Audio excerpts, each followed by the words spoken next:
Hello, everybody, and welcome back to the 3DO Experience, the 3DO retrospective podcast, where we talk about all things 3DO, the company, the console, and everything in between. I am Bill, and this is Threk. How you doing, Threk? Oh, Bill, I'm doing fine. How are you doing? You had quite a busy weekend. I did. I went to Wisconsin. I went to goddamn cheese everywhere. Like it's actually kind of funny. Um, Like you thought so it was a meme, but it was real. no, I expected it. The funny part is, my sister Alex, over on GNC, she had one request. She wanted a cheese head, so we had to find her one of those cheese head things. How hard was that to find? We found one in literally the airport the second we got off the plane. Oh, great, great. So she's going to be wearing it on the next GNC, right? Probably, but I doubt the video will be available because her. But Well, when she appears on 3DO, which is I think next week, get her to wear it. will do. But we also have a guest for this episode. We have Jake from the pre-order bonus. How you doing, Jake? I'm doing quite well. It's been kind of a day over here, but the day is winding down, so that's good. That's good. Good. So I guess before we start the show, I guess we usually let our guest plug their show really quick. Do you want to do that? Yeah, absolutely. So I'm one half of the Pre-Order Bonus podcast, another video game podcast. We do weekly episodes just on games. I would say, especially recently, there's been a fair balance of just like games that we've been meaning to get. We'll pull something out of the backlog. Cameron's the other co-host, and then kind of what's happening, what's relatively new. But yeah, check us out there. That is probably, if you're interested in hearing more about games, that's one way to do it. Nice. And I'll be sure to include links to that down in the description along with our we're all on the SuperPod network anyways, so thankfully that will be there. But I guess now our other question we usually ask is what do you know about the 3DO? Like what's your 3DO experience as we say?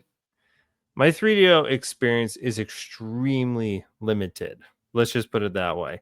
Don't worry, most guests say that. But so prepping for this episode, Thrax sent me a list of different 3DO games to look at. And I was scrolling through the list and I saw Lost Eden, which is what we're going to be talking about. And I can't tell if this is a false memory or just like a deeply buried memory of seeing this game on shelves. And as a kid thinking, whoa, dinosaurs, that's really cool. So like I say, I don't know if that's a false memory or not, but I have this super vague recollection because this was like, let's see, there's a game I played on the computer a lot as a kid called Monster Bash. If you're familiar with it, it's an Apogee Entertainment game. It's actually, it's on Steam now. I've seen them there's always like a Halloween sale and it's on there or whatever. And I want to say that I think Monster Bash, I don't know where it falls with Lost Eden, but I want to say that I saw the two like in a similar time period of my life with gaming. I'm looking up the cover of Monster Bash now. That looks exactly like what I expected when I heard Apogee. Yep. There's also Monster Bash HD. That's the one that's on Steam. I've seen them. That's the one that I saw both. Just the OG both? and What? HD. Yeah. And this HD, I assume it's the same game, but just like a nice remake of it. Yeah. Oh my gosh, both are on here, dude. Yeah, it has like a Duke Nukem look, like pre 3D Duke Nukem when they were those like 2D side scrollers. It reminds me of that a little bit. Apogee made those, so that would make a lot of sense. Well, there you go. Yeah, I also played a lot of Duke Nukem around this time, so it all checks out, right? So you're an Apple II kid. Yeah, I guess I am. Nice, that's where these were, right? Apple II, DOS. These look like Apple II, like early Windows type Yeah, you know what? I games. played this on maybe DOS. even pre-DOS, potentially. But yeah, it looks like DOS was the main platform for a lot of these games, but did the Monster Bash HD? I'm looking at the screenshots now. Honestly, does this just mean that, it's a little cleaner and it probably fits a lot of different monitors sizes? I think that's what this means, right? Play this on like one of those ultra wide curved monitors. Finishes this game. It's just this game. Honestly, with a game like this, if they could make it fit and you see like the entire level, it could be a tactical advantage. I don't have an ultra wide monitor, but I need to find one now, maybe. I would love to play like a Mario game where they just like stretch the screen out and you play the entire level in one go. I want to say when they did that PC port of 64, couldn't you get like ultra wide on that? Oh, dude, I think you could. Maybe. I want to say there was a fairly recent one, right? Yeah. Again, probably another false memory. There's going to be a lot of falsehoods coming from this end of the episode, so just hang tight there. Have a salt shaker so you can have lots of grains of salt at the ready. No worries. No problem. We'll sprinkle it in. Yeah. Perfect. But yeah, I guess now probably time for the news segment. Did much happen in gaming? I've been in cheese land, so I've not been paying attention. A few things, but nothing that major. Let's see. First thing I have is Sega accidentally revealed a bunch of sales numbers. So I guess they were doing like a presentation doc, and a bunch of their sales figures got leaked. So if you want to see that, Persona 5 Royal has sold over 7.25 million copies, and it's sold like 1.2 million copies every year since it like came out. Which explains why they keep milking Persona 5 because it keeps selling really well. It's almost like I heard that the Final Fantasy 16 developers say nobody likes turn-based RPGs anymore. Man, you're not gonna let that die, are you? No, because it was the dumbest thing I've ever heard a director say. Yeah, I mean, it would have made sense in like the 360 era. Anyways, maybe.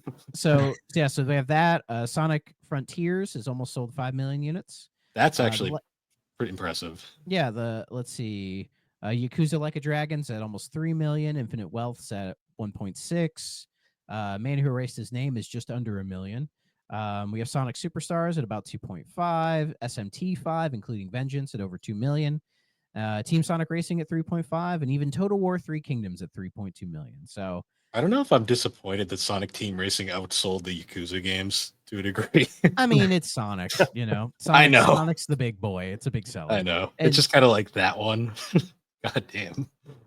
It is what it is. But yeah, I mean, these numbers, I'm like, none of them are really bad. No, they're all really good. Yeah, they're all fairly solid. I mean, I imagine there are probably some corporations that would look at those numbers and think that they're terrible.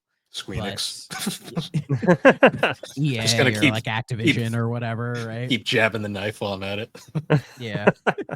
But yeah, it was just funny to see that there, and it's like, oh, okay, good stuff, man. So it's so crazy. Sega was like almost like bankrupt like at the start of the 2000s, and now they're like one of the healthiest video game companies out there. Yeah, this to me is just like, this is a company that they've figured out their rhythm and they're just going with it. Although, man, that Sonic Frontiers 4.5 million, that one, I was a little surprised because maybe it's just because, you know, oftentimes we'll get trapped in like the social media gaming bubble and people were just like pretty upset with that game. I'm proud to say I'm one of those 4.5 million, and I've only played like 2 hours of the game. I thought it was fine. Obviously, I didn't beat it, but I enjoyed what I played of it. I've seen quite a bit of a mixed opinion on Frontiers. Some people like it, some people don't. I've seen some people lean towards the not like it. And yeah, there are definitely some like tech issues that are a problem with that game, and the like the weird cyberspace levels that are just like kind of ripoffs of other like generations or whatever. They don't feel as good, but I really think they nailed the open world or open zone stuff. I think they nailed that really well, and it's still like a blast to kind of play through that game. They've had quite a few like free updates since that game came out. So yeah, and there's like a whole like new post game content, and I've been meaning to sit down and replay the entire thing to try to like get the rest of the achievements and see what the rest of it is. But yeah, I liked Frontiers. I think Frontiers has a lot of potential, and I think if you play Shadow Generations, they take some of that potential and realize it in the Shadow Generations to make a truly like fantastic experience. So I'm thinking if they stick with it and do a Frontiers 2 like they say they're going to do, that could be like finally a 3D Sonic game that everybody universally is like, okay, this is a really good one. You know, it took us this fucking long to get there, but you know, we're there. Dude, let it happen. I'm all for it.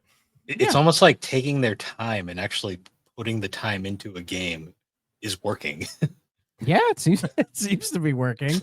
And that's the thing. Sega doesn't have to milk Sonic as much as they used to, because they have Atlas doing their stuff. They have RGG doing their stuff. They can churn out a monkey ball game here and there as well. So, I think they're fairly healthy and will be just fine. And Sonic is always a steady seller anyways. Yeah. So, yeah, they'll be good. There's that Sonic racing game coming out this year that I'm excited for. I can't wait. Cross-platform, going to be sick. It's looking good, yeah. And funnily enough, they revealed... Funnily enough, over the weekend, I was watching the Kids' Choice Awards with my son because he really wanted to watch it. And then there was a commercial where they showed like a trailer for Team Sonic Racing, and they unveiled, like fucking SpongeBob's going to be in this game.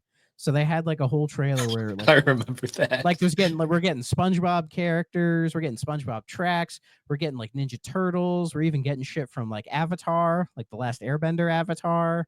It's crazy. Like that shit, like on top of like the Minecraft stuff they announced earlier. They got Hatsune Miku, which is actually owned by Sega, funnily enough.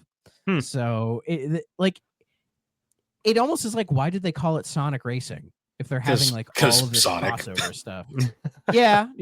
I mean, they can't even call it Sega Racing because half the shit isn't even Sega. Because like I still think the most like.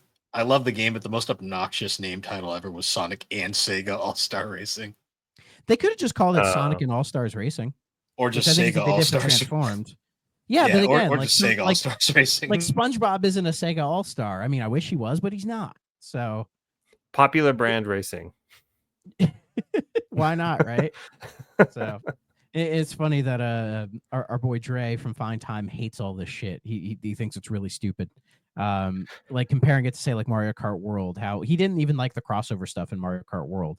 He wants like just the pure Mario stuff, and he's like, with Sonic they could just do that, and it's like, well, they tried with Team Sonic Racing and nobody liked it. I think that game's perfectly fine, but I think the pure Sonic characters is the furthest thing that's an issue from that game. But that was just so crazy to see that trailer, and I'm like, I mean, I'm in this game. Looks like it's going to be a lot of fun. So it is $70, but I think I'm going to be a fucking simp and pay the $70 for it. So I'm going to be part of the problem. I feel like racing games like that, though, it's kind of like with Mario Kart World, which I ended up getting.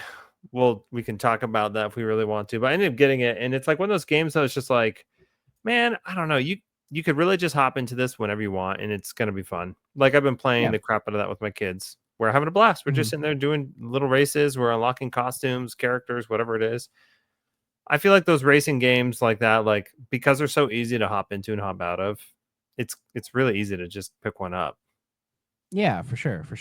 I haven't played Mario Kart World yet because I don't own a Switch. I just don't see the value at the moment for that stuff. So, like I will eventually get it and mess around with it, but for now I'm just gonna wait on it. So yeah, honestly, it's one of those games that like I feel like in the holiday it's gonna be super cheap. There's gonna be some better bundle with Mario Kart World.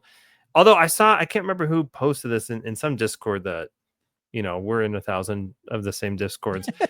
Yeah, somebody posted that they saw a used copy of Mario Kart World at a game store, and a part of me was like, how? There's no way you blew through this game already, right? But I mean, there's a chance somebody paid the $80 for it, played it, and just was like, I don't really like this. I mean, there's a chance. You're right, and that's got to be what happened, right? But seeing that post made me think, oh yeah, I mean, the used copies will trickle in, and even though they're going to be a little more expensive than like, I don't know, Xbox or PlayStation games, that price will go down. Yeah, I'm curious do you remember what the price was for it used?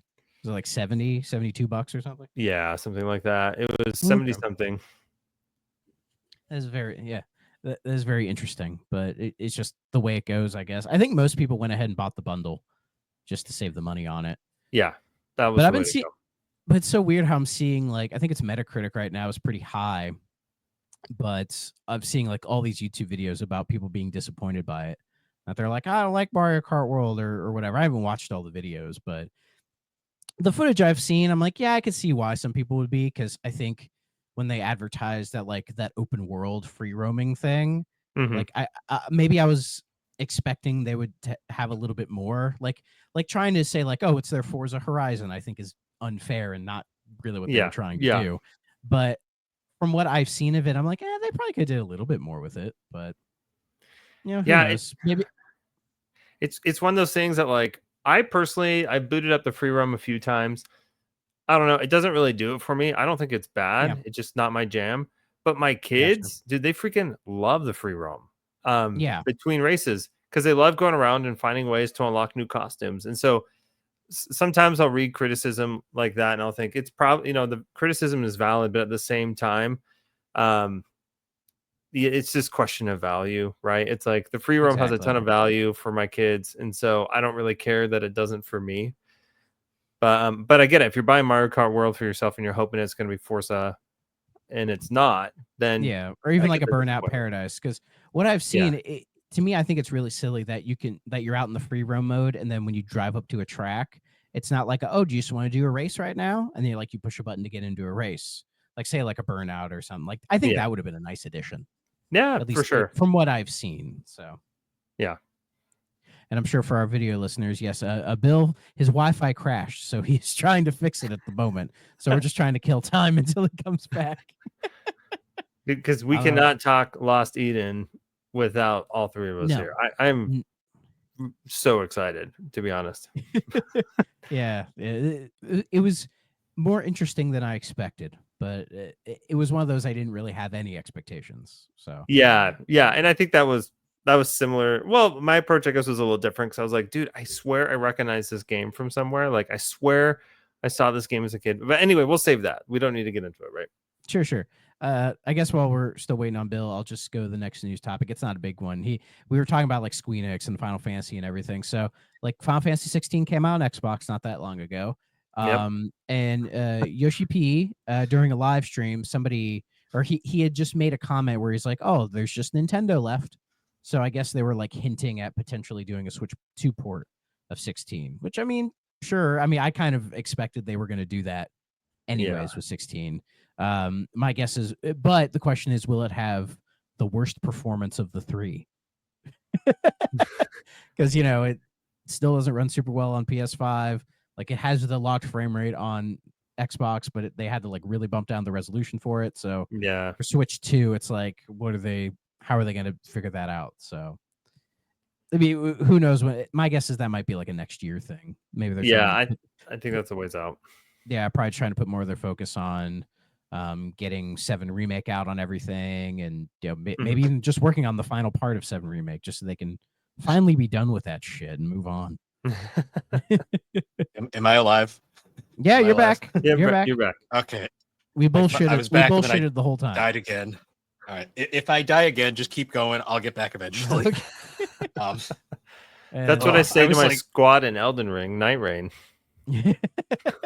I go upstairs to the router and it's Bill's Wi-Fi can't take the heat, man. It's too hot. It was blinking. It was blinking green. I'm like, what does that mean?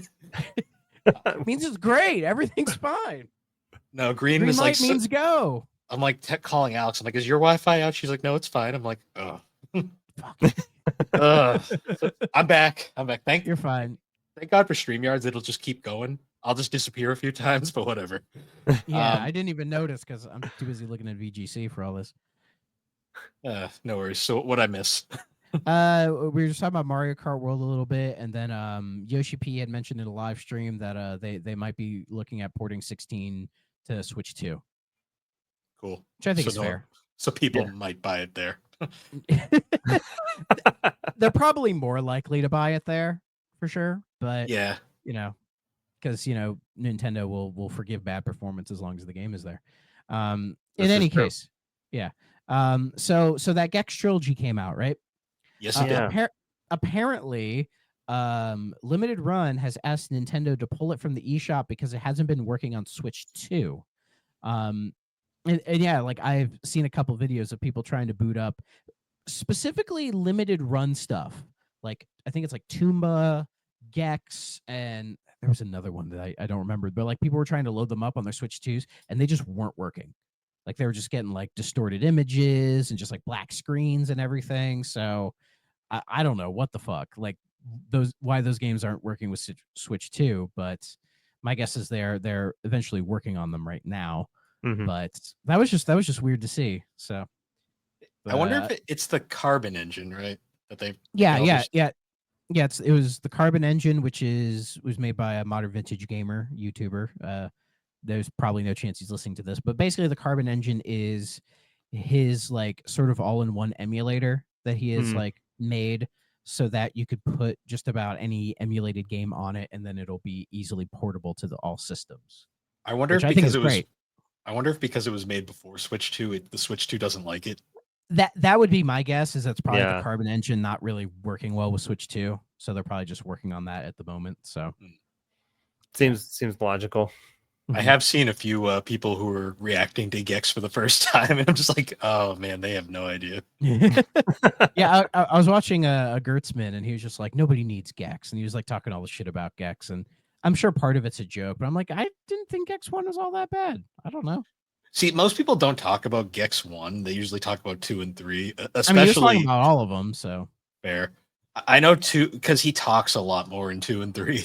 So yeah, well, there was something he had mentioned about like the re-release itself that I'm gonna wait until we actually get the re-release to talk about it, because I don't want to say it here, but it's something the way he described it. I'm like, if that is how they did it, that's really bad.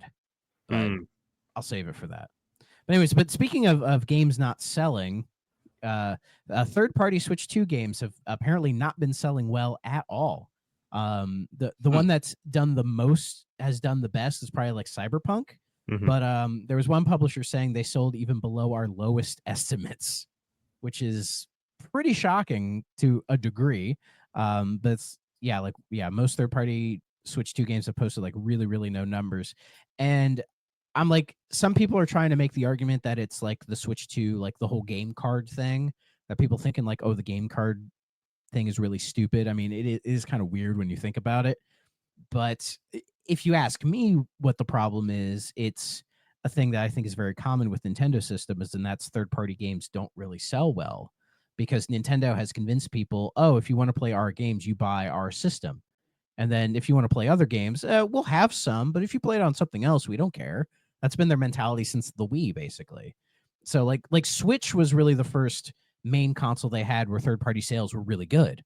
I think a lot of in that a very long time had to do with the whole mystique of like, ooh, I can play, I don't know, like Arkham Asylum on the go, or like all Witcher these 3, games, Doom, all that stuff. But yeah. Now we have the Steam Deck and other contemporaries, and it's like the whole allure of like playing those games on the go. It's kind of gone now. So now the Switch 2 is just essentially a nicer Switch. Yeah, and I think a lot of, and it's all the third-party games are really old stuff. Like it's Sonic Shadow Generations, it's Street Fighter 6, Cyberpunk, Yakuza 0, which has some extra content, which I've heard isn't even really worth it. So, but like all these games have been out for years now, and most people who are buying the Switch 2 are probably already have those games on either like their PC or their PlayStation or Xbox. So, you know, why would somebody like go out of their way to buy the Switch 2 and be like, oh, finally I can play Street Fighter 6 now? It's like you could have played Street Fighter 6 the whole time, probably. So it's something that I just don't think is really that surprising. Yeah, I'm with you. I'm not super surprised either. I feel like really what you said, some of these games are pretty old. They've been out for a while now. They've been out for several years. And if people wanted desperately to play them, they probably have at this point in some capacity, even if it's just like at a friend's house, you know? They've probably seen them somewhere. I'm just thinking about people that I know who are rushing to get a Switch 2. And it's mostly people who honestly that were like, I want to play Tears of the Kingdom and Breath of the Wild again. And I want to play them at a super nice resolution and frame rate. Or people were like, hey, I want to get Pokemon Scarlet another go because the game will run this time. You know, the conversation's always been about these first party titles and just about that upped performance. And of course, the people that I'm listening to tend to be within this like gaming bubble of people who are like involved in podcasts or just like this is one of their main hobbies, whatever it is. Yep. I just think that I mean, nobody is associating Cyberpunk with Switch with Nintendo, and they haven't for years. And so the fact that it like came to it finally, I don't know. I just think that Venn diagram, there's very little overlap. People who are like really holding out for Cyberpunk to come to Switch. I think Cyberpunk got a lot of media attention because I think Nintendo really wanted to push that's like, oh, this like really demanding game that's like working now. It's on our system. And maybe it's like kind of associating with like when Witcher 3 came to Switch, that was a really big deal. And people were surprised at how well it runs. I mean, the first time I played Witcher 3 was on the Switch. I still have my Switch copy, even though nowadays I would just play it on my Xbox, but it was like really impressive to see. So I think it's like that connection as well. But yeah, like people I've been seeing getting the Switch 2, they're wanting to play Mario Kart World, or they just want to see, their older Switch games running on better hardware now. Like I've been looking up being like, oh, like how does Bayonetta 3 run? How does Astral Chain run? Like these games that like when I eventually get a Switch 2, I would like to play through them again, or even the small little backlog I have of Switch 1 games. I'm like, I'll probably just save it for when I get the new console because they'll run better. So that I think that's what more people are interested in with the Switch 2 than just buying these third-party games that they've already played, and they know they're going to run just fine. So it'll be interesting when we get like these new third-party games and when they're getting released on everything to see how well they do on the Switch 2 at that point. So it's not like, I don't think it's like a trend that's going to be really bad, because I think some people are like, oh, are third-party games not going to sell well on Switch 2? I'm like, they might, but we're not there yet. So we'll just have to see how good the install base is and the games that they decide to buy, that kind of thing. Yeah. I mean, it's been 3 weeks. Yeah, exactly. So plenty of time left. Yeah, we're not dooming and glooming yet. I'm kind of unsurprised by the fact that like the hype for the Switch 2 has kind of already died off and people are already moved on a little bit. I think it's because we were ready for Nintendo to have a more powerful machine. And now that they do, it's like, okay, fine. We're all good now. And we could just kind of move on and keep everything going as normal. Yeah. At least that's what it feels like to me. I agree. I think having those rumors that they were working on a Switch 2 for how long now? I don't know. God. Like it started with the Switch Pro, which the Switch Pro rumors started before the Switch even came out. Like people were asking Reggie, like, is there going to be a Switch Pro? And he's like, the regular Switch hasn't even come out yet. What the fuck are you talking about? Hold on. Yeah. Yeah. So yeah, I mean, it's here. And I think you're right. The general attitude is like, great. We're happy that it's here. Those of us who have really wanted it. And then and it seems to have satisfied most people when it comes to wanting something that's more powerful than the Switch 1. Like it's definitely doing that. So I would say for me, so I prefer console gaming, and I have Xbox, PlayStation, and now I have a Switch 2. I'll say, man, like that thing for me might become my indie machine, which is a little funny to say because I've had a Switch forever, and that has been considered like on your on-the-go indie machine. Yeah. But being that thing in handheld, I'm like, dude, this actually feels better in my hands, right? And this stuff like plays super well on the Switch portable. I don't have a Steam Deck, obviously. Otherwise, that would have been my indie machine like years ago. But like for me, that's what I'm seeing. I'm like, oh, maybe this will become an indie machine finally. Yeah, we shall see. Yeah. But Nintendo, they also did that little direct where they showed off more of Donkey Kong Bonanza. It was what, like a nice 15-minute video where they showed off a bunch of stuff. They unveiled Pauline, because I guess they were keeping her as a secret, like this more kind of, I guess, childlike looking Pauline or whatever. Like it was weird. The first shot we got of her was like her, and then like her feet was like right here on the camera. Her foot was right there, and I'm like, her wiki feet's about to blow up. But but I mean, the game looks really good. I'm still not used to the new Donkey Kong design. I mentioned it in some Discords where I'm just like, his new design, just something about it is weird to me. Like I'll get used to it, but I don't know, just something about it doesn't fit. And then seeing everybody or a lot of people saying when they did the redesign, it was like, oh, finally, that Donkey Kong design was bullshit the whole time, and we finally have a good one now. And I'm like, did people really think that? Like, nah, I'm getting that came from nowhere. Thinking that. I feel like I've seen people say that, and I'm like, either you are like lying or I don't know, something about it, because I thought Donkey Kong Country design was fine. I feel like it's one of the it's like a goddamn like JonTron Sonic was never good moment where some YouTuber probably said it, and now everyone's just like, yeah, what he said. I know, like when I see this new design, I'm just like, I don't know, like the black around his eyes seems like too much, and like his eyes seem like weirdly squished together. I don't know. It almost feels like they're trying to like. It feels like they're trying to abandon the Rare influence or something. I don't know. Yeah, it looks closer to how they redesigned him in the movie. True. Which is I get why, and maybe with the movie being a success, they now have a reason to like completely redesign them. But I'm sure I'll get used to it. It's just the talk about it I just found very, very weird. I don't know why. Yeah, there's been way too much conversation on that and on DK lore continuity. Ever since that I've never heard those 3 words string together before. I mean, yeah, so I didn't dig into it because I saw it and I was like, you know what, this is a trap, and I'm not interested in getting caught in this right now. But I don't know. I watched the DK Bonanza Direct with my kids. They were super stoked on it. I think it looks really great. Yeah. It looks like a really good time. Honestly, to me, before when or at the Switch 2 Direct, that was like, dude, that's the game I wanted to get a bundle with with Switch 2. That was the one that I really wanted. But it's not how it played out because they want all of your money, not just some of your money, right? But like every corporation, right? I mean, you love Nintendo and we love them, right? But they're still a corporation that still want but your they money. Don't love us. Yeah, they love that you love to pay for Nintendo. Yes, that makes them so happy. Nintendo is very confident in the fact that they know their fans will pay for anything, no matter how ridiculous it is. Yeah. I think we're kind of past the era of like, say, when the 3DS came out and it was like overpriced and nobody bought it, so Nintendo was like, okay, fine, we'll lower the price. Like, if nobody bought the Switch 2, do you think they would have lowered the price? I really don't think they would have. See, we've learned over the years that like we can bully Sony into doing whatever we want. Microsoft is usually flexible. Nintendo, they just are like, no, you're gonna deal with our shit.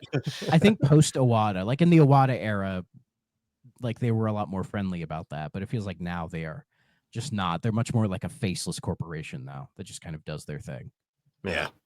So, but yeah, Bonanza looks great. It's definitely a game I'm definitely curious to. So when I get my Switch 2, it'll be one of the few games I will get for the thing. Oh yeah, on June the 26th, which is this Thursday, Capcom is doing their little Capcom showcase thing.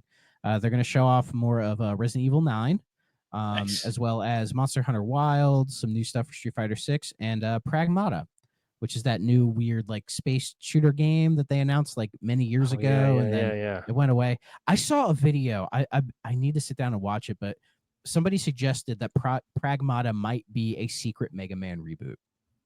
And like once they put that thought into my head, because my first thought was like, oh, because the girl, like, she's dressed all in blue, right? But now that I need to go watch that video, but now that I'm thinking about it, I'm like, if that's how they're sneakily rebooting Mega Man, I'm much more curious to the game. That would be bonkers. Yeah. So it's just now that idea is in my head, I'm like, I don't know if I can shake it, but I mean, it's a fun thing to think about for sure. Yeah. I don't know. I like the thought. I think Pragmata looks cool regardless. It looks very interesting, and Capcom is just they're in like a new golden age where they're just really hitting hard. So any like new things they want to do, I'm like, yeah, let's go for it. I'm curious to see what they do. And Resident Evil 9 looks great. So it's a sequel to Outbreak, I think, or it's like related to Resident Evil Outbreak, because I think like the main game character, that nobody played. Yes. Yeah, but like the main character, I think, is like related to the main character from Outbreak, or at least that's what I learned. Oh, and that is very curious of them to do. That's like making like a sequel to like Survivor or like Dead Aim or something. Dead Aim, yeah. Like making them canon, making them fucking canon now. Yeah, we can't get a Code Veronica remake, but we can get this. Yeah, we get a sequel to Dead Aim. That would be something. Oh, that's so funny. Oh yeah, we were talking about Sega. I should have did this earlier. Sega has made 9 of its mobile re-releases free before they are delisted. So I guess they've had a bunch of their like classic games on iOS and Android devices, but recently 9 of them have been now. They're just making them completely free before they discontinue the games. They haven't said when they're going to be discontinuing them. So if you're interested in playing Crazy Taxi, Golden Axe, Shining Force, Sonic CD, Sonic 4 Episode 2, Streets of Rage 2, Super Monkey Ball, Sakura, and Virtua Tennis on your phone, now would be the time to grab them. I have not, because I have no interest in playing these games on my phone. But I think it's like kind of related to when Sega delisted a bunch of stuff on like Steam and consoles that was like retro stuff, because I think it's hinting that Sega is going to be doing something with their classic catalog, like rebranding it in some ways. So I don't think that plan will be like shown off this year. At least I'm not expecting that, but I think in the near future we'll see what they're planning to do with re-releasing their old games again. I was just curious. I went to go see if I had any of these downloaded. Apparently, I downloaded Phantasy Star, Shining Force, and Crazy Taxi at one point. So that's fun. I'm assuming you with Phantasy Star. I mean, I love Shining. I love Shining Force. I just don't know if I'd ever play it on my phone. I mean, I have Final Fantasy VII on here too. I'm like, when am I ever going to play that on my phone? Yeah, let's be real here. Yeah, exactly. I tried playing a bit of DQ1 on my phone, and it's like, I mean, it's a very good mobile port, but like, am I going to play a 10-hour RPG on this thing? No. Yeah. No. So, let's see here. Warner Brothers or Warner Games has now like split into like 4 different divisions or whatever. Yeah. So yeah, Warner Brothers Games, they've restructured into divisions dedicated to 4 key franchises: Harry Potter, Game of Thrones, Mortal Kombat, and the DC Universe. These are weird things to do. Like, I get like, Mortal Kombat's a big thing. Harry Potter, because Hogwarts Legacy did super well. DC Universe, they're always going to try to make some kind of DC game go in the future. Game of Thrones, I find a weird choice, because do people still give a shit about Game of Thrones? I've never cared about it in general, so I can't tell you. Like, it's what was the last Game of Thrones related like TV show or a piece of media? I thought they had like done a new series recently, like a side series that people were into. Oh, House of the Dragon, maybe. House of the Dragon, yeah. Well, because I remember the original series when it was running, it was the only thing I could think of that like everybody was talking about it. Yeah. Until the finale happened, and then everyone just pretended it didn't happen, because the ending was so bad. Most of my knowledge of Game of Thrones is from the South Park making fun of it episodes. So yeah. I think they announced a Game of Thrones game fairly recently. I think. Maybe has there been games in the past?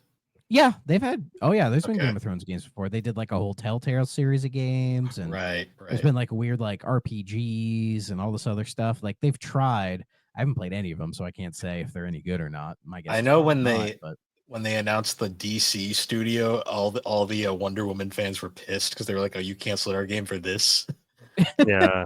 I mean, it depends on what they do with the DC stuff. My guess is, I think the main rumor now is Rocksteady is just going to make another Batman Arkham game after the flop of Suicide Squad, which I really don't think is the way to go. I think they should just kind of let them do whatever they want, because it feels like they're almost being forced to make another Arkham game instead of just being like, well, what DC thing do you want to do now? Because I think Suicide Squad they wanted to do, but then as they were working on it, Warner Brothers was like, oh, you got to make a live service now because of blah, blah, blah, blah. Like what Crystal had to deal with when they did Avengers.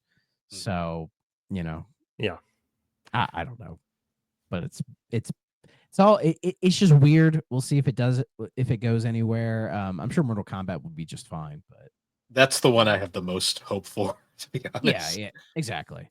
I mean, we're getting that collection sometime this year, so I'm very much looking forward to that. Let's see, 2 more things and then we're done. So Xbox, you guys know I like the Xbox. There two things happened today. The first is they're reportedly planning another round of fucking major layoffs next week. Apparently, they're cutting more people again. Yep. Let's see. I don't think we have like a number or anything, but still, Microsoft again cutting people, which I think is just really dumb and really shitty, and it's just another long line in the it's like trendy to lay people off right now, and it sucks. It's gaming built up way too fast, and now they're suffering from the repercussions of it, which sucks. Mm-hmm. Yeah, when like the growth just didn't sustain itself, and like if anything, it's just kind of shrunk. So it's kind of like this is like the modern crash. Like the industry's not crashing the same way, but it's like they're rather than just full out crashing, they're just kind of this is happening now, which sucks. I feel like the industry at this point is too big to crash. Like, I don't think we can get. I don't think another 1983 will ever happen, because I just don't think, like, the industry is completely different than it was back then. So yeah, no, the crash will never happen again. I mean, the crash only happened in the U.S. to begin with, but yeah. So we'll see. It's definitely I feel like, just based on stuff that I've read, it's a lot of CEOs chasing that pandemic high when everybody was at home and buying video games, and trying to create models that are sustainable, and between quotes heavily there, sustainable, right? But trying to create models to keep up with those numbers. And it's just like, we just don't live in those circumstances anymore, man. Nope. Like they probably did get some people who pandemic bought to stay, but it probably wasn't that big of a number anyways. I don't think so. I mean, I would love to know those numbers, but from just what I understand is that those numbers were through the roof, right? Video game industry was one that just absolutely thrived during quarantine and, the height of the pandemic. And yeah, we just don't live those circumstances anymore. So yeah, and now the companies, instead of just like making things like a fairer price to try to get more and more people, they're just raising the price on everything so that the people who are in and aren't going to plan on leaving will just pay more money for it. Yeah, it kind of feels that way. Trying to turn more customers into elephants, which I think is, like, that's not sustainable either. Like, the bottom's eventually going to cave out on that one. So yeah, we'll see. It's getting to the point now where it's just more cost effective to be a retro gamer, because like the prices are even then retro prices aren't, I mean, they're not as great as they used to be, but yeah, I guess it depends on what you're going for. Just buy a PC and emulate everything. Fuck it, right? That's also what we're anymore. Yeah, that's why the Steam Deck. If you do that, I don't blame you. I really don't. Yeah, like PC gaming is really where things are. It feels like that's where kind of the growth is happening in the industry, because I think it's just because more and more people are getting more savvy about building PCs, and of course with like the handheld PCs, people are more willing to dive into that, because then they learn, like, oh, just with like how emulation has gotten so much easier now. Like with RetroArch, it's almost plug and play. So a lot of people just will install RetroArch on their thing and they're like, oh, I can just do all this shit. It's crazy. It's great. Like, props to everybody in the emulation community who has like spent the years working to get this running as smoothly and efficiently as possible, so dumbasses like us can just press 2 buttons and start playing an old game. Yeah. Like props to those people. They're the unsung heroes. God damn it. Last thing, I just thought this was interesting, which was another Xbox thing. Apparently they're releasing an Xbox branded MetaQuest.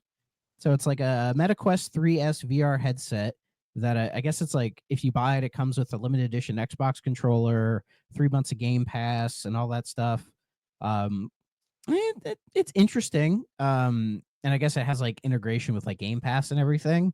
And the way they showed it off was, if you play an Xbox game on a MetaQuest, it just simulates a big TV in front of you with the VR set, which I don't think is what VR sets are made to do, or I don't think that's what people would want to do with them. I don't know. I mean, I would like to give VR a try. It's just, I've always been worried about, like, do I need a PC that's like powerful enough to play these games in the first place? And will I get motion sick playing these things? Because I have pretty bad motion sickness in general. So I'm not sure if VR would trigger that for me. And I don't want to spend all the money to set it up and then realize, oh, I can't do this because I will vomit after playing 10 minutes of Half-Life Alyx.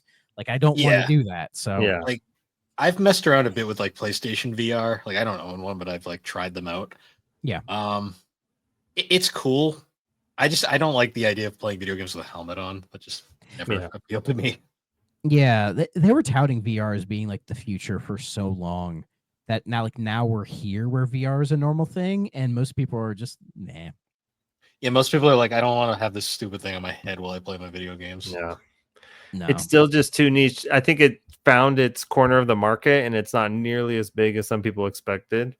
Like like you said, people were saying that, like, this is the future of things. I played, let's see. I had a friend who got a VR headset. I played 2 games on it. There was like this Star Wars game that was fine, I guess. But Fruit Ninja, that was a lot of fun.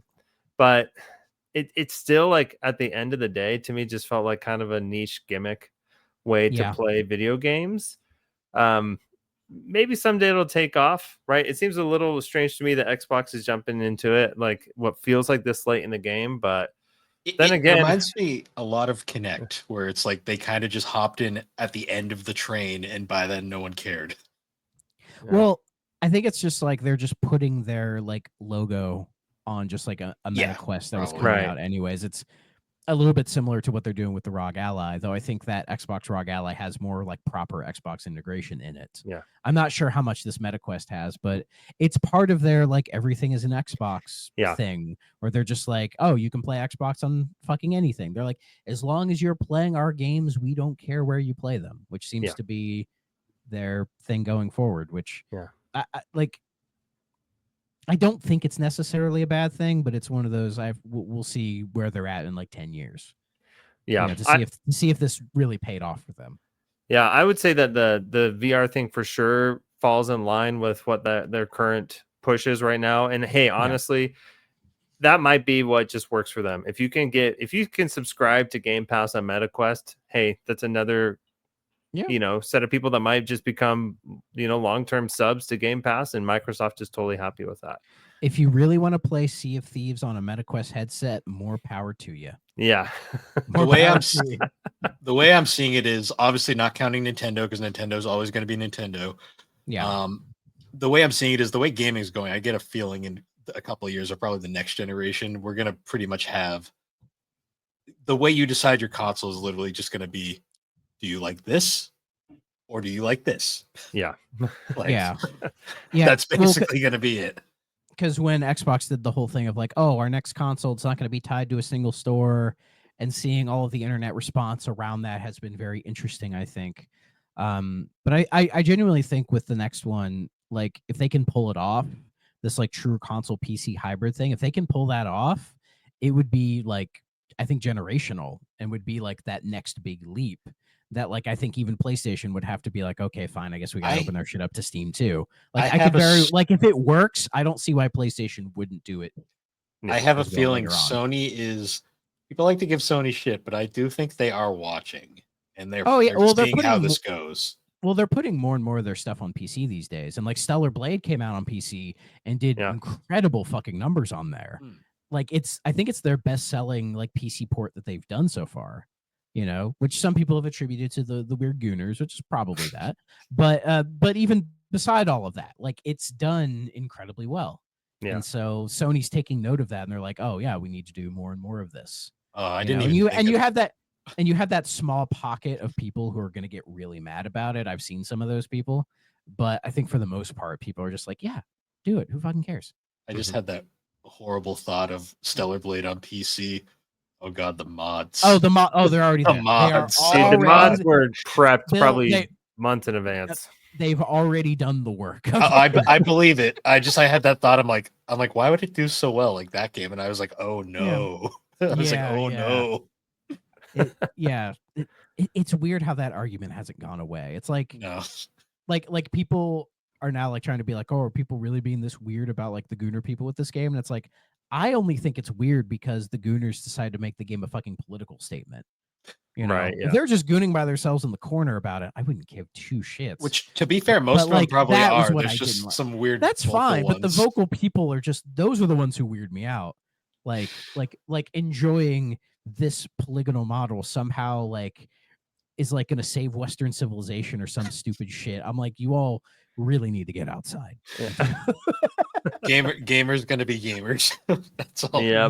Yeah. So, but anyways, that was all the news this week. Not a lot of crazy stuff or anything like that. But the only other thing I have is because this is tradition, we did get new music on the Nintendo app. Oh, okay. Oh, let's see what we got this time. What's the new stuff? What was it last time? The last thing did we do it last week? I don't think we did. They didn't add anything last week. The last thing they added was Clubhouse games. That's right, yeah. Which I actually kind of like that sound. I mean, I like that game. This is actually a pretty cool one. So hold on. Scrolling through. I always have to look to be like, well, fucking. This is a cool one. Am I missing it? It's older. It's not Zelda 1, is it? Not that old. Okay. Because again, I say this every time. Every time I look at it, I always have to go, what's new? Because they never tell you what's new. And whenever I look at it, I'm just like, yeah, that's what I expect. Like, should be there. I'll give you a Yoshi's Story. There you go. Yeah. That's a fun one. An average game, what I've played of Yoshi's Story, I thought was all right. It didn't blow my mind. In fact, I think it was the first game I played on the N64 NSO. Because it was like right there. And I was like, oh yeah, let me check that out. And it's a very safe. It's probably the safest Yoshi game. Yeah, it's just a Yoshi game. Yeah. So you take it or leave it. But I'll still say it. It's cool we're getting the music, but my God, Nintendo is doing this in the weirdest way, the most Nintendo way possible. Yeah. At least we're getting one a week, so they've been fairly consistent with it. But like again, as I said, every time I see it, I'm just have to go, what's new? Because I just assume it's there already. I still remember my favorite was like when it was, what was the one? They added one that I remember it being like, really? That? Was it Clubhouse? Or was it like Brain Age? No, it was the Street Pass music. I was like, that's right. Yeah, the Street Pass is weird. That was a weird choice. Street Pass and then like the Wii channels. I was like, yeah, sure. Why not? I think the Wii channels were there at the start, weren't they? I feel like they added some later. Okay. I mean, the Wii channel music I think is a great addition because, those tunes are iconic. Yeah. Because they did Splatoon in reverse. They did 3, 2, and then 1 for some reason. Yeah, that was weird. I think they dropped the Splatoon 1 music right around when they said they were just like dropping all online support for it. I think so. I'm trying to see what console is the most. We're closing Splatoon 1, but to celebrate, here's the music. I'm trying to see which console is the most underrepresented, and I believe GBA. It is still Game Boy Advance. It has Golden Sun and Fire Emblem. That's it. Actually, no, Game Boy Color. It has nothing. Oh yeah, there's no Game Boy Color specific soundtracks. Well, that makes me sad. Oh well, not that Game sad. Boy Color. I love the Game Boy Color's sound chip, but yeah. I hope they get really freaky and like do like some Virtual Boy shit just to like throw us off. Drop every Virtual Boy game soundtrack just in one day. Just do it. As someone who owns a Virtual Boy, the Virtual Boy sound card is fucking weird. Like especially when you're actually playing one. I've listened to some of those songs, and yeah, it has very specific sound hardware that they never replicated anywhere else. Maybe that's just because the Virtual Boy is like their only true 32-bit console. GBA. That's why it has its own. Oh, that's true. But GBA didn't even have any dedicated sound hardware. So yeah. But anyways, let's finally get to the game this week, which is Lost Eden, which was an adventure game developed by Cryo Interactive, published by Virgin Interactive in March of 1995 for the 3DO, DOS, the Macintosh, and everyone's favorite, the Philips CDI. Woo. Go CDI. So it was weird. Like probably the first game in a while that like when I looked up the game on Wikipedia, the developer had a page. I was like, oh, hey, okay. What shocked me was not only do they have a page, but they have a separate page for all of their games because there's a shitload of them. Yes. And I was scrolling through them to see if like any of them caught my eye or like I remembered them. And there was a couple. There was it's a game called Cheese Cat Atastrophe starring Speedy Gonzalez. The only reason I give a shit about that game is that it's part of my Game Gear hunting. So I've seen it in a bunch of places. I don't think I have it yet. But I've seen that one. And then another one is it's a series of games called Mega Race. Yep. Yeah, because I remember the first one. It was in last week when I was talking about Daedalus Encounter with like Spoody and everything. He had mentioned Mega Race, and he described it as a fairly bland car shooter hosted by the painfully unfunny Lance Boyle, which is the character's name, portrayed by an actor named Christian Eriksen. And yeah, I've seen clips of it. But that game did get a 3DO port, so we can talk about it in the future if you want. But outside of that, yeah, like Cryo, I didn't recognize anything other than they made the Dune game. That's like their claim to fame. They made a Dune game. Yeah, I never played this Dune. I haven't played any Dune game. I think they made like the first one back before Dune was like relevant again. Yeah. So Jake, you had mentioned you maybe have like a weird memory with this game. So did you play this back in the day? Man, so when I booted this game up and I heard that soundtrack, which is by far my favorite part of this game. It's like really good. Dude, it is like they went hard. Like way too hard. Like I'm not even gonna too hard. So the composer's name is Stefan. I'm not even gonna attempt to say that last name because I have no idea. He's French. Stefan Peak, maybe. Peak. Sure. Whatever. Apparently he passed away in February of this year. So R.I.P. to a legend. Wow. He also did a ton of Cryo games. Yeah. Cryo. It's weird. It seemed like it was like a French institution in a way because it was a French gaming company that was started in 1989, lasted till about 2002, and then was acquired by another Canadian, so like half French. Company named Dreamcatcher, who then, and they were around until 2011, and then they were acquired by THQ Nordic. But it also says that a lot of their stuff was acquired by Microids, because this game, for some reason, trying to emulate the 3DO version is like impossible. Like I tried multiple different ROM files, multiple different emulators, and the result was the same every time, which was the title screen would come up, and then it would just crash. Nothing. So I was like, I even said to Bill, I'm like, fuck, I might not be able to like play this game. But then I just happened to look, I checked my abandonware, and they're like, oh, you can buy it on Steam and GOG. I was like, oh, okay. So I went ahead and bought it on GOG because it was on sale. And yeah, that's how I played it. But anyway, sorry to interrupt, Jake. You were talking about it. No, you're good.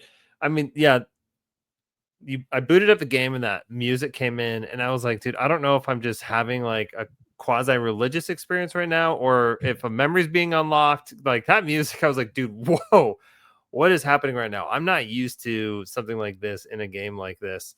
But yeah, I could have sworn that at the very least, because as I was playing through it, was it Eloy, the one dinosaur that's narrating, right? Oh, I am very old. Yeah. like he's that. Very old, but then like in the game, it's like a younger version of him. Yeah. He's like recounting this epic tale of Adam, right? I saw his face and I was like, dude, I swear I've seen this somewhere. And so what I think is that I saw this just like at the store at some point, and I thought it looked cool because it was like dinosaurs, and I was a kid and I was really into dinosaurs as a kid. And I was like, oh my gosh, a dinosaur game you can play on the computer. And so this part, I'm speculating as much. I probably begged my parents, like, dude, can we get this game? And my parents are probably like, no. Like, what is this? They look it up and they probably see like, what is it? The Kobu tribe women. And they're like, no, you don't get to play this game, So it's rated kid to adult, but they had fun drawing that lady. That's all I'll say. They had, indeed they did. They had a lot of fun. But yeah, man, I swear some of those images, though, I wish I could, like, I don't know, perform some sort of hypnosis and figure out where exactly how I understood this game. I don't think I played it, maybe, but I definitely like recognize it. Those dinosaurs. Yeah, I mean, this came out in 1995. So yeah, it was kind of like during that like dinosaur craze that was started by Jurassic Park like 2 years prior. Mm-hmm. We had quite a bit of dinosaur related content afterwards, and I feel like this game was definitely made sort of in that vein. It's weird. It sits between Jurassic Park and Turok, Yeah. So it's trying to like kind of fill that void. But yeah, like I put like Dinotopia because when I was playing this, I'm like, it kind of reminded me of Dinotopia, like the whole idea of humans and dinosaurs like intermingling and just trying to exist together as their own civilization. And the kind of the problems that exist with that. It also, I noticed right away too, it published by Virgin Interactive. They were like one of those publishers that was huge during this era, and then they just disappeared. Yes. Well, because they were a subsidiary of like Virgin Records and, Richard Branson and all that stuff. So they were kind of like quick to jump onto the video game bandwagon at the time, and published all kinds of shit. Like I remember they made I think it was The Jungle Book game for the Sega Genesis, which it was one of like my childhood favorites. So I've always recognized like Virgin as like, oh yeah, they make video games, of course. And they did quite a bit of publishing. Like they even published some versions of Resident Evil in like Europe and all that stuff. They were famously the studio that was like, yeah, we'll publish Thrill Kill. Oh, what? You won't put it on consoles because it's AO? Shit. Yeah. So they were formed in like the early 80s. Their US division went defunct in like the late 90s, but they stayed around the UK till like the mid 2000s. What's hilarious is they have a hand in a lot of like licensed games from the era. So like as I mentioned, Jungle Book, but also like Lion King, Aladdin, RoboCop, Terminator. They even dealt with like Resident Evil and Street Fighter in Europe to some degree. Dang. What's crazy too is you look at all so they were passed around from like company to company for a bit. They're owned by fucking Blockbuster. What the fuck? Yeah, they started obviously as a subsidiary of the Virgin Group. Then they were owned by Hasbro for a while. Then why not? Blockbuster's the weird one. That's like that's when Blockbuster had way too much fucking money at that point. Yeah. We don't need to buy Netflix. That'll never go anywhere. Womp womp. Spelling Entertainment. I have no idea what that is. Then they were independent. Yeah, Tori Spelling, right? Yeah. Yeah. They're independent for a few years. Then they were owned by another wonderful company from this era, Interplay, who are somehow still around. And then they finally... I was close. The Spelling Television was originally called Aaron Spelling Productions. I was fucking close. Holy shit. And then they ended well, actually, no, this is weird. They were apparently jointly owned by Interplay and Titus for a bit. Two giants of the industry. Well, Interplay is like the cockroach of the video game industry. They will just be around forever, no matter. I mean, they were big at that time for sure. Oh, they were, but they refused to die, which is really funny. And then Titus, who did die. I'm pretty sure. Yeah, I'm pretty sure this company died with them. that might make sense. Yeah. But that's the weird history of Virgin Interactive. Yeah. And kind of Cryo, because we mentioned Cryo a bit, and the version that is on Steam and GOG is published by Microids. Yep. So like they decided that like, yes, this game needs to be available to the masses. But honestly, I'm glad they did, because much like last week with a Daedalus encounter where I wasn't really sure what to expect and came out of it pleasantly surprised, it was kind of the same with this one as well. But with Daedalus encounter, I thought it would be a bad game.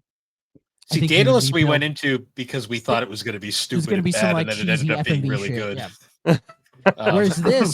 Whereas this, I had no preconceived notion. I didn't know what this was going to be at all. And I was like, you know what? I don't want to look up anything. I just want to boot it up and see what happens. And the first thing I notice is this game is very brown. Yes. It's a 360 game with how brown it is. Like weird 2D sprites of talking dinosaurs that like the mouth animation, I don't know, it looked like AI to a degree, but like better than that. I just love that his delivery. I am very old. Yeah. The voice acting for the most part isn't terrible. It's on the cheesy side, but it's not like so bad. The 3D models I thought were decently well animated. Like I don't think it looks as good as Daedalus Encounter.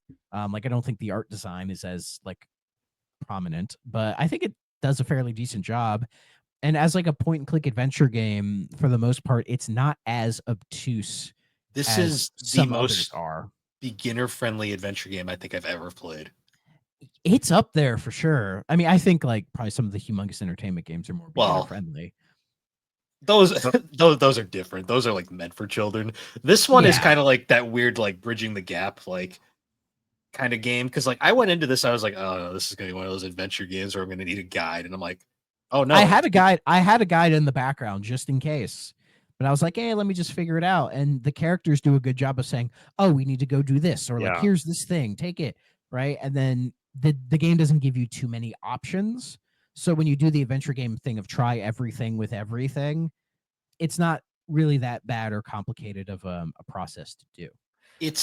I was pleasantly surprised. Also, I had a guide open at the ready, and I used it from time to time. There's one spot early on, trying to figure out how to talk to the executioner, but how to get Dina into the room with the executioner. Dude, I was hung up on that. I was like, oh boy. Yeah. I don't know how I'm gonna do this. But like once I got out of Citadel of Mo, I was like, wait a second, this game actually has a pretty free-flowing gameplay loop. And like you said, like you can always go to the bank of characters in your party and you just talk to them, and they'll just like tell you like, oh, we need to make friends with these dinosaurs. And I'm like, okay, I'll go find them. And I actually found myself really enjoying actually doing that weird sort of like grid based, like searching through these different valleys and then finding the different things, collecting items.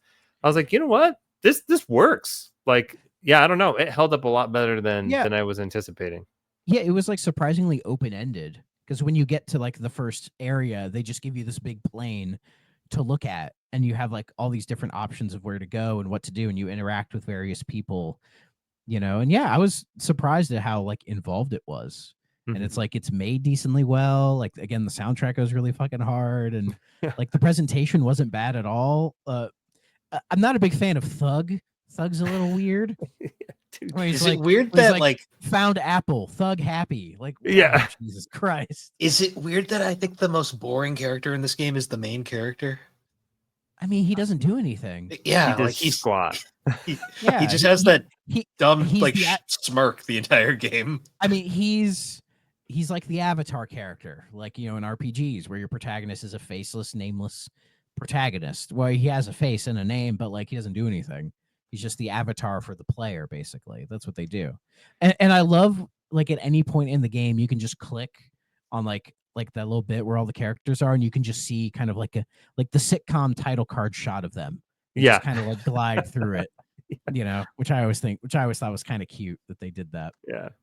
Yeah, I loved how you would get to new valleys and you'd meet like different tribes or dinosaur groups, and they're like, oh, Adam, Prince Adam from the Citadel of Mo, your name has reached us. And part of me was like, dude, we've really kind of done squat. I've given out a lot of big mushrooms to a bunch of brontosauruses. And, that's it's so I kind of love how like this game has like these moments where it's like trying to create a lot of buy-in for like Adam as like this really cool character. But man, Bill, I'm with you. I was like, dude, give me more Dina. Like Dina's interesting, man. Like what's going on with like some of these other characters? Like I actually found a lot of the dinosaur characters like super interesting.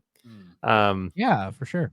Yeah, I was surprised, but yeah, Adam for me was just like, all right, yeah, very much Avatar. This guy is pretty much a blank slate, and it's really sad that in Daedalus our main character was a brain in a box, and he was more interesting than this guy. He had a bit of a personality. It was kind of like an R2-D2 personality, with the bleep bloop bleep bloop. But yeah, here it's just like with a point and click adventure game, you're allowed to give everybody personality, even the main character, because like you want a reason to give a shit.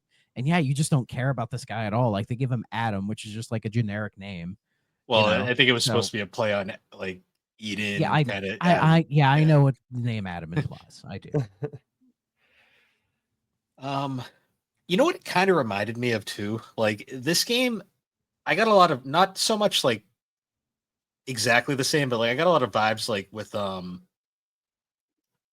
like Myst to a degree. Like this is like a more beginner friendly Myst in a lot of ways. I could see the Myst influence for sure. Like it has more like nicer transitions between each place than Myst does, but I can see that like trying to create this like new interesting world that you just kind of want to like get lost and explore in. But this game doesn't really have the same kind of like puzzle or moon logic bullshit that Myst has. No, Myst is definitely a much more like advanced. Myst is a guide game. You need a guide. Yeah. The thing with Myst is more about like you have to kind of piece together the world just by playing.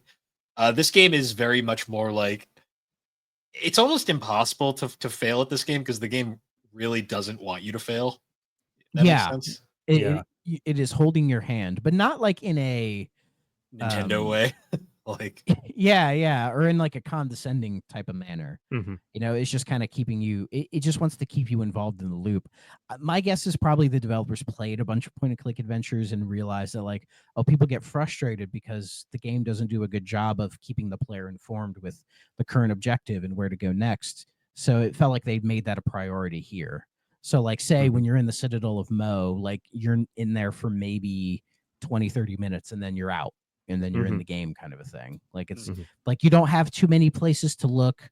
You can't talk to everybody. You can't interact with every little fucking thing, and that really is to the benefit of the game for sure.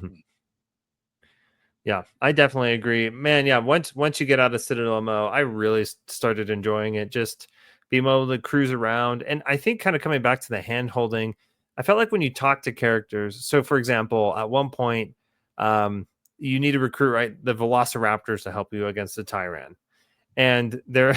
This part kind of cracked me up.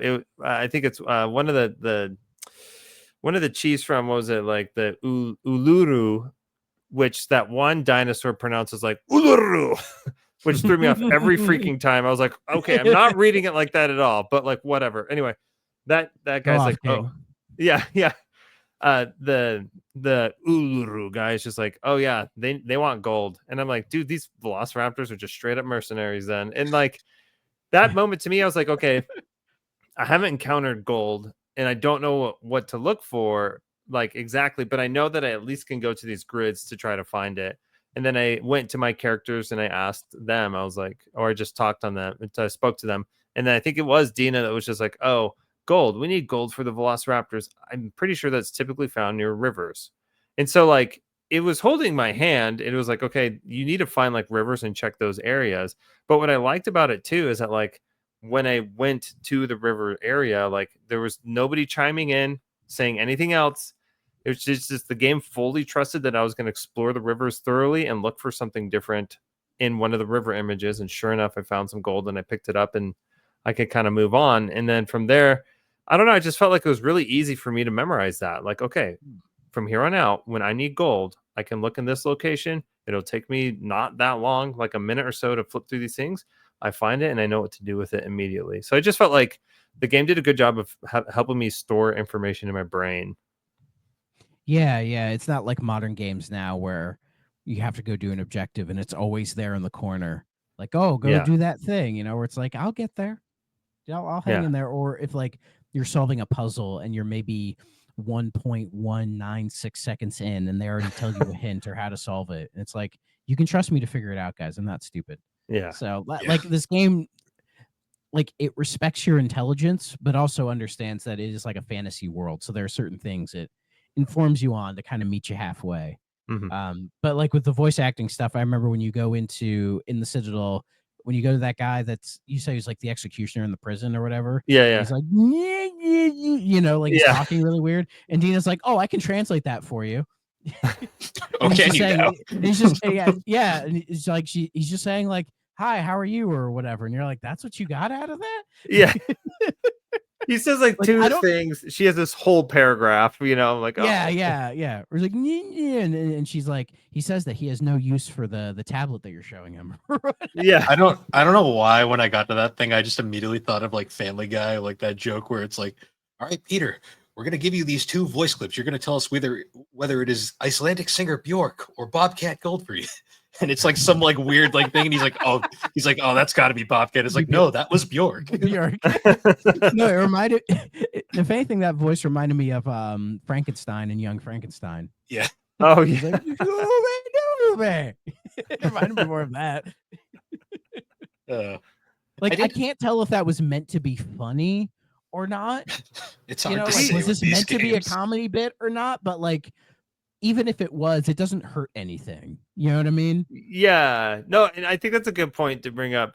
I kind of played the game and I understood it as like it was trying to be really serious. Like we're gonna have this kind of extended metaphor here of like, hey, with our powers combined, we put aside our differences, we can take on the Tyran. We create Captain Planet. Yes, exactly, and we win the day, right? Like. So yeah, the Morcus Rex, what a name for a villain. I love it. What a name, dude! Early on in the game, when you are in the Citadel and you like, I'm thinking it made me think of Lord of the Rings, like the Palantiri, like communication with Morcus Rex. And yeah, dude, he had a line in there. I should have written it down. I knew when I heard it, I was like, dude, I need to write this down because this is a crazy line. It was something along the lines of like, I look forward to breaking your brittle bones with my teeth. I was like, dude, what a line right now. This guy, like I just felt like they really put their heart and soul into the writing and voice acting. for something that on its like, I don't know, I just felt like it was taken seriously, I think. Well, it's kind of dark at points too. Like there's the whole like backstory of Adam's great grandfather, who was like apparently this whole architect who built this whole society. But then his grandfather is the one that split them apart. He was the enslaver, as he's known. And I'm just like why is this so dark? Like, and I think it's because like some of his family was murdered, so like they like closed him off from the outside world, kind of a thing, to where it's like, oh, you can't see it until they like show until like the wizard and like Dina, like they come to the throne room with you to be like, no, Dad, it's fine, like blah blah blah. And he looks at it and goes, well, you've made a convincing argument. And it's like, you haven't convinced them of anything. But like, sure, we gotta get the ball rolling, right? Because it's like you look in the tablet and then Marcus Rex does this whole bullshit where he's like, plead for mercy, it'll make the killing of you sweeter or something. And it's like, this guy's fucking, and his design is like insane, but I kind of love it. It looks awesome, dude. It was that it's moment metal right there, as fuck. Yes, dude. That moment I was just like, all right, like I'm bought into this game at this point. Like that one line, I'm really kicking myself for not writing it down, but I was like, dude, they just decided to try to make this guy the hardest like mofo on the planet. He looks like something out of like a JRPG that like you'd fight at one point. Like a secret hidden like evil boss or something like that. Yeah.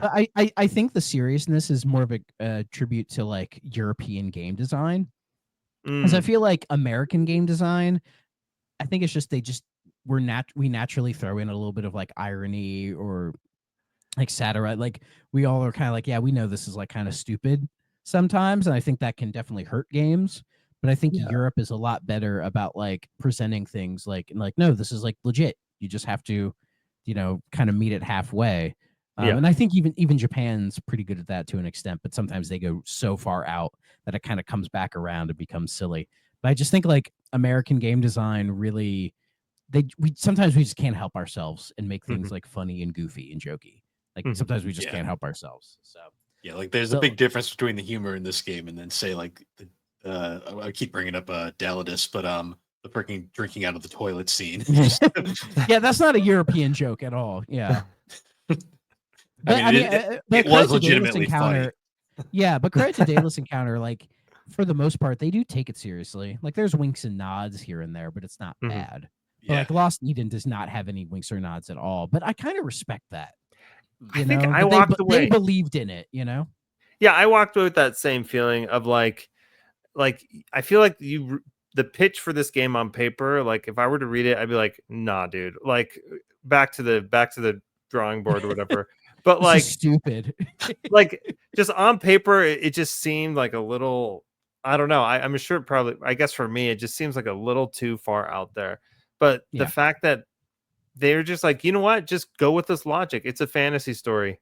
Deal with it, and I love that. And like, I respect that too. It's just like, you know what, like you might think this is like ridiculous, like, I don't know, anthropomorphic dinosaurs, Dina's wearing that crazy necklace on her, whatever. I don't know, dinosaur anatomy. They have like pretty plain English accents, Yeah. There's like, hey, I'm gonna help you. They don't give them weird voices. They just talk normally. Like seeing a dinosaur that has like my voice coming out of it is really weird. Yeah, but like, I don't know. I ended up really respecting it just because it was just like, okay, nope, this is just how it is. Just accept the logic of this fantasy and let's just get on with the story we want to tell, which I really like because and this is partly kind of where I'm at with games right now too, where I love world building, but I need some story to really draw me into that world to really care. This is part of it. So I recently played Clair Obscur Expedition 33. And one thing, this is one thing that I really liked about it. It was like, okay, let's draw you in with like a really personal story, and then we'll slowly build the world as you continue through the game. And they made it work. I understand that, that process doesn't work for anybody. And I almost feel like, so I recently, in quotes, I played like about a year ago for the first time Golden Sun, which to me was like similar experience. I recently played, and this actually was recently, like a month ago, I finished Final Fantasy IV. I was like, dude, I feel like a lot of these older games, they're just like, okay, let's start with a character that you can get invested in. Let's start with a story, and then let's build the world kind of as we go through it, as we explore it together. And I think I'm just finding that I really appreciate that kind of world building in video games. And I was like, dude, Lost Eden, again, this is one of those games. I mean, this is relatively contemporary to Final Fantasy IV, where it's just like, nah, dude, let's just get you into this world. Final Fantasy IV is such an interesting game because I feel like that is like low key might be one of the best Final Fantasy stories like ever. Oh, I loved it. Of the Final Fantasy I've played, which is not really that much, 4 might be my favorite one. 4 is just like 4 is like a kind of a magical game because like it's one of those ones where you legitimately care about that main character. And like you the journey, his entire journey and arc throughout the game, combined with all of the other characters and that whole world. Like that, I always say, like, if you're gonna recommend someone a Final Fantasy, I always say have them play 4. And if they like 4, they will like more of the series. If they don't like 4, they probably won't like other games. I think you can tell with a lot of those older games, particularly RPGs, they were influenced by like the fantasy books of the day. You know, your Tolkien's and all that kind of stuff, and the way they would handle like storytelling and world building and find a way to combine it in a way that just really engrossed people in these worlds, I think was the main inspiration for a lot of those classic RPGs. And I think Lost Eden even fits in with that it's trying to tell like that kind of fantasy story mixed in with that. And Expedition 33 is French as well, so that might explain it. That might, Because also Expedition 33, you can tell is like it's like a student of JRPGs. Like when you play that game, you see it's the influence from Final Fantasy, from Persona, from Lost Odyssey, from all these games, and they've taken almost every correct lesson from those games and have turned it into something that really is unique and stands out. You know, that like when we get to the end of this decade, and we look back at the best games from it, I don't see Lost Odyssey being anywhere below the top 5, maybe. I really don't. So, but who knows? So, I guess one of my final thoughts on Lost Eden. The thing about this game that really stuck with me was, and this is like just talking about the adventure game genre in general, because it's a very tricky genre in my opinion. Like it's very easy to screw these games up. Yes. For sure. The thing about this game that really stuck with me was the fact that like as I was playing it, I was never once bored. And that is a huge problem with these style of games for me, where like I will reach a point where I'll just be like, you're like kind of like, all right, where's the guy? I just want this to be over because I'm like just not having fun anymore. This one was kind of like a point where I was like, the whole time through, I was like, okay, this is cool. Oh, what happens here? Oh, I'm playing in a bush. Like, what's going on over here?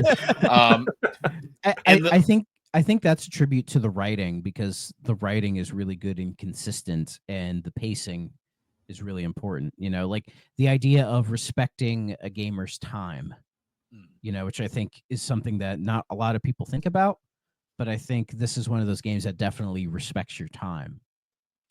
Yeah, I think the pacing for this one is what really did it for me. Just like I said, I think my biggest hang up was actually in Citadel Mo at the very beginning, just because one, I haven't played a game like this for a very long time. I needed to get back into the logic, the mindset of how adventure games like this work, because it's like a video game logic that feels old. I don't want to say dated, because like Lost Eden, I think really worked, right? I think it's a logic in a video game design that does work, right? Yes. But it definitely is like much less common now. So I had to get back into that mindset. But yeah, I just think the pacing was super great.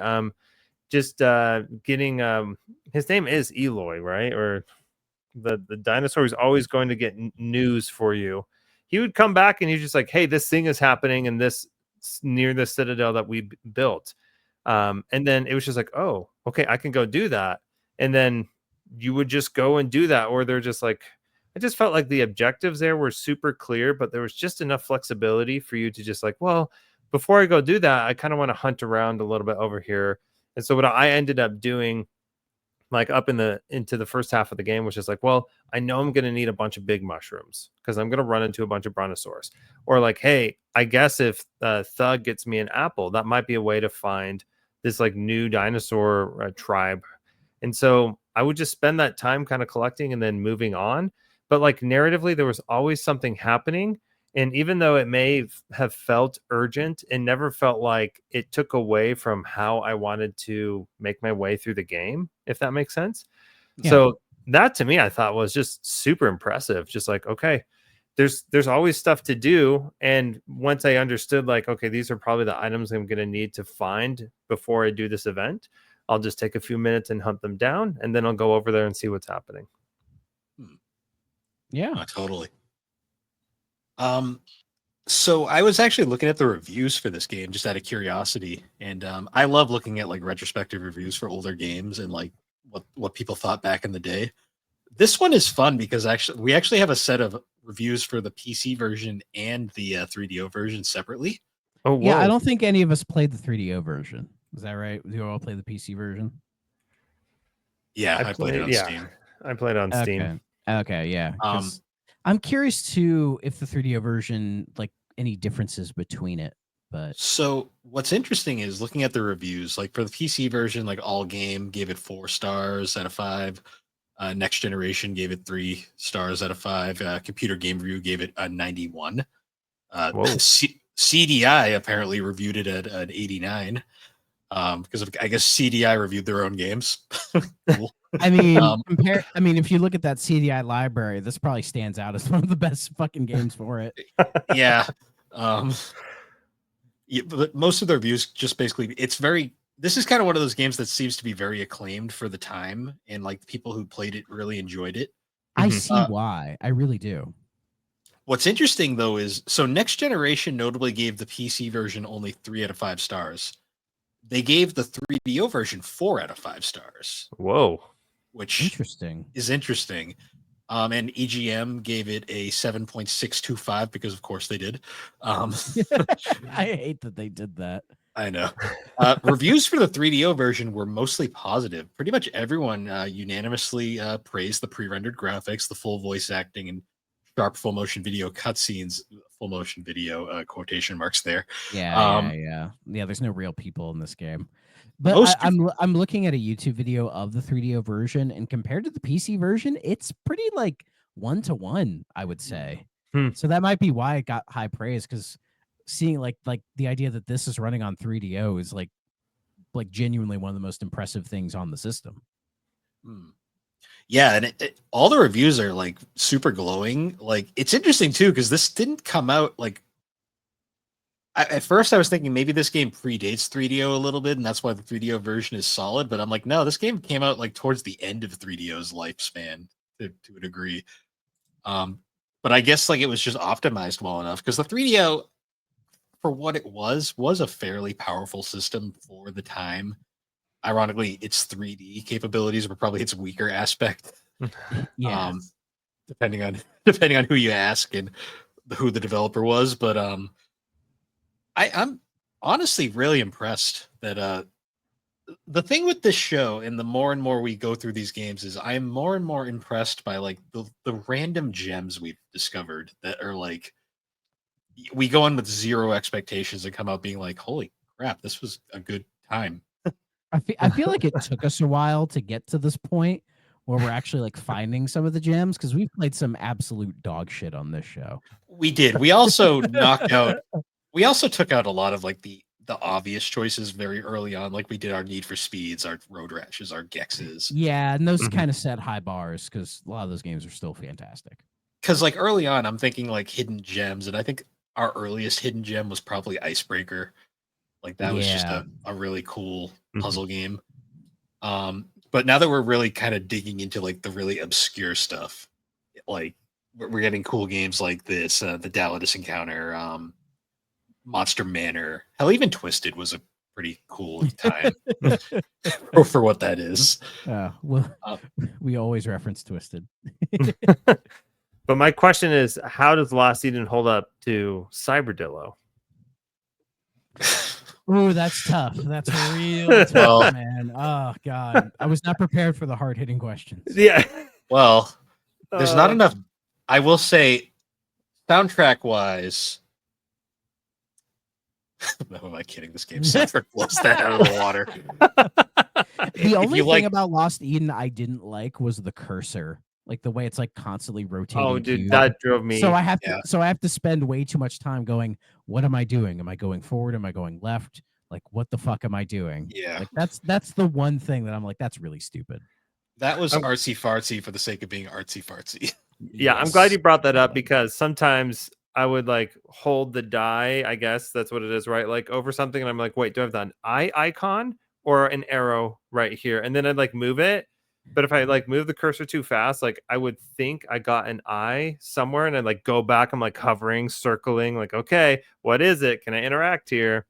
Yeah, that drove me nuts. Yeah, that's a form over function type thing. Yeah. Mm-hmm.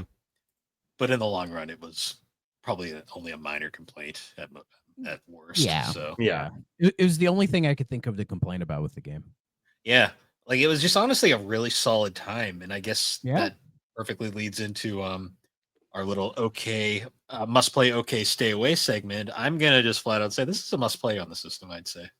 Yeah. I was gonna be cheeky and say why not, but yeah, I do think it's a must play. As far as like point and click adventure games go, I mean, I would throw it in like the category of hidden gems. Like, I'm not sure how it would stand up to say some of the elite point and click adventures from like LucasArts or even like Sierra, but I think once you've like played those like kind of surface level point and clicks and you want to kind of dig into some of the more weirder stuff, I think Lost Eden is definitely one of those that you absolutely should go for. So if you are a fan of point and click adventures and haven't checked this one out, go for it. I see why Microids went through Cryo's entire back catalog and was like, this is one of the games that deserves to be like made available for people to play. So they made a good decision for once. Good job, Microids. Yeah, I think I would echo that. I agree. Like, surprisingly, like, pretty easy to get into for an adventure game from this time period.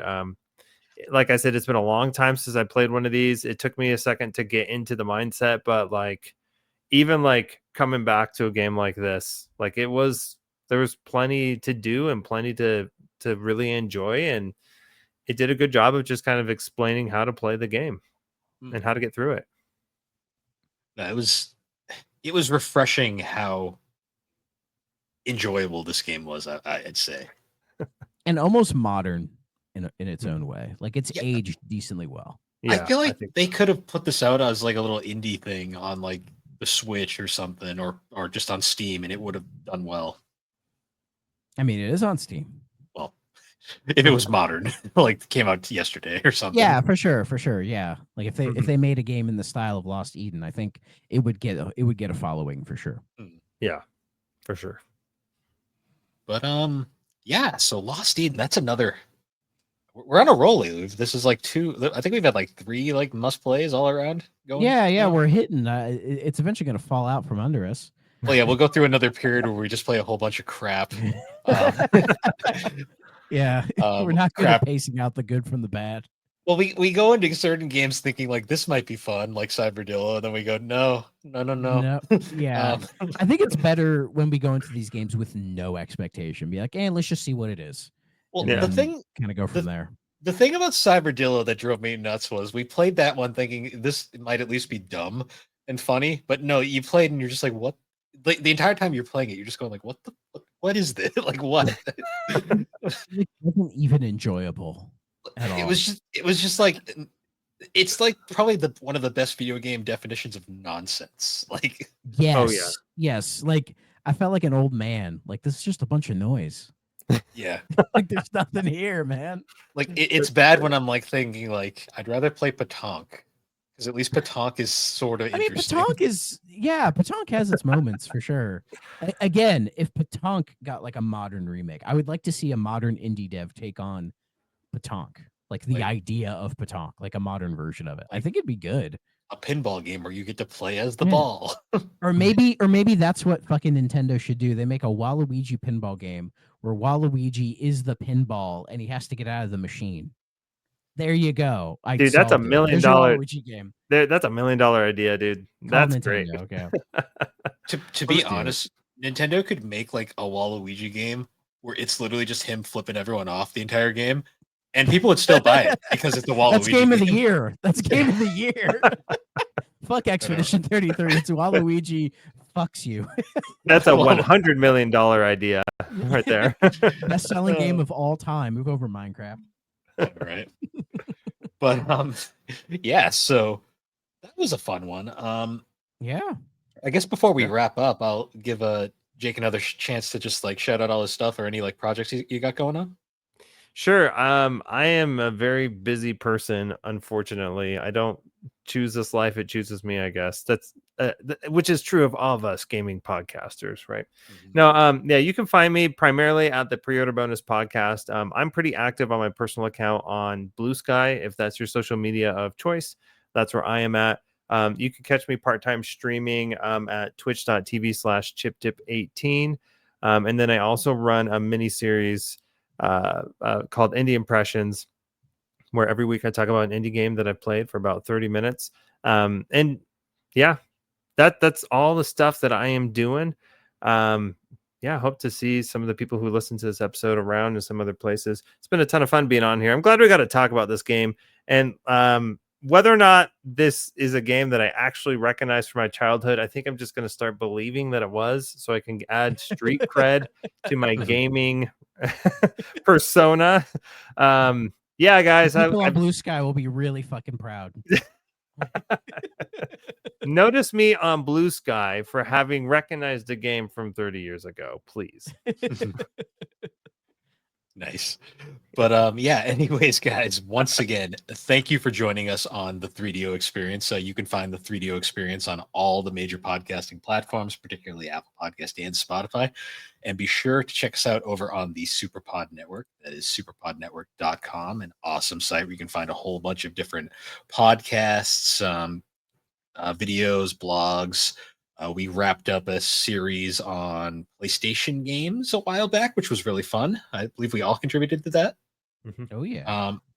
Yeah, the Super Game Club is currently running their poll for the next game. Our mutual friend Matt. Damn it.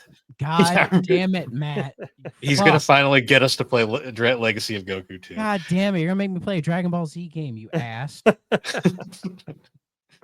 And I'm sure he's proud. I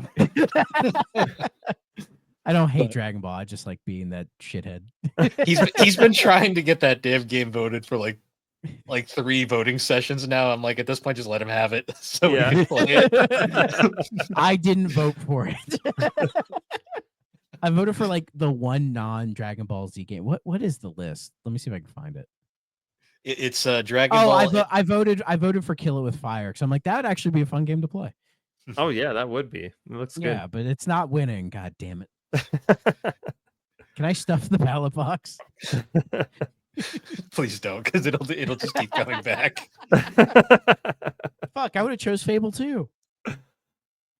Fair. But yeah, anyways, guys, once again, thank you for joining us, and we will see you all later. Bye-bye.